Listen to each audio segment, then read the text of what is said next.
So today I want to talk about behavioral interview questions and specifically about the kind of content that you should be using to answer these questions, right? So we had some inquiries, comments that came in after the last live that I did where I was speaking about authenticity and being honest and opening up and sharing and all that, and then how much of that you should carry over into your behavioral questions and into the stories that you choose for the behavioral piece of your interview.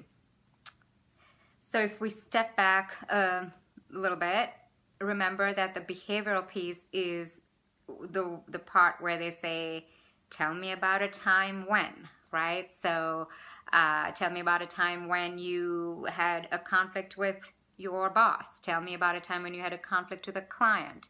Tell me about a time when you had to deal with a difficult situation at work. Tell me about a time when you had a tight deadline to meet and you did not have the resources to do so. Tell me about a time when you were part of a dysfunctional team and how did you, with no real authority over that team, step up and do something. So these kind of questions, right? So the big giveaway is tell me about a time. And the idea is that interviewers are asking you for examples of previous behavior in certain types of very common work situations. And then from how you tell your story and the way you handle things, they can base some level of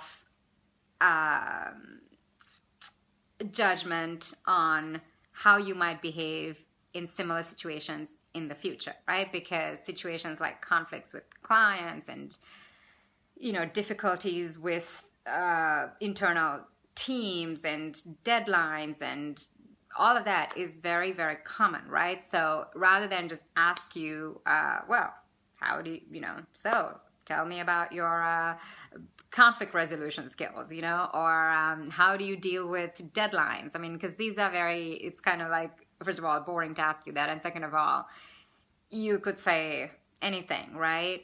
Whereas the thinking behind the behaviorals is asking you for examples, specific examples of certain situations. And so that way there's an added level of detail that you would have to provide, and they are also seeing you in action handling that kind of situation, right? As opposed to just asking you what your conflict resolution skills are, right? It's much better for me to know as an employer, as a recruiter, okay, tell me about a time you handled an actual conflict situation with the client, right? So that's why the behaviorals exist. That's why they're in that format, so that, they get a little bit more intel and specificity about your behavior, what they can expect from you based on what happened in the past. So that's what behaviorals are, and they stand apart from general questions in an interview like, tell me about yourself, tell me about why you want this job, why you're the best candidate for this job, those kinds of questions, right? Those are the leading questions typically. And then, you have your behavioral questions, and then, of course, there's a technical part, usually, certainly with finance, consulting, any tech-based role. There's a technical piece of the interview that speaks to specific skills necessary for that job. Okay, so those are three main pieces, and the behaviorals are usually a significant piece.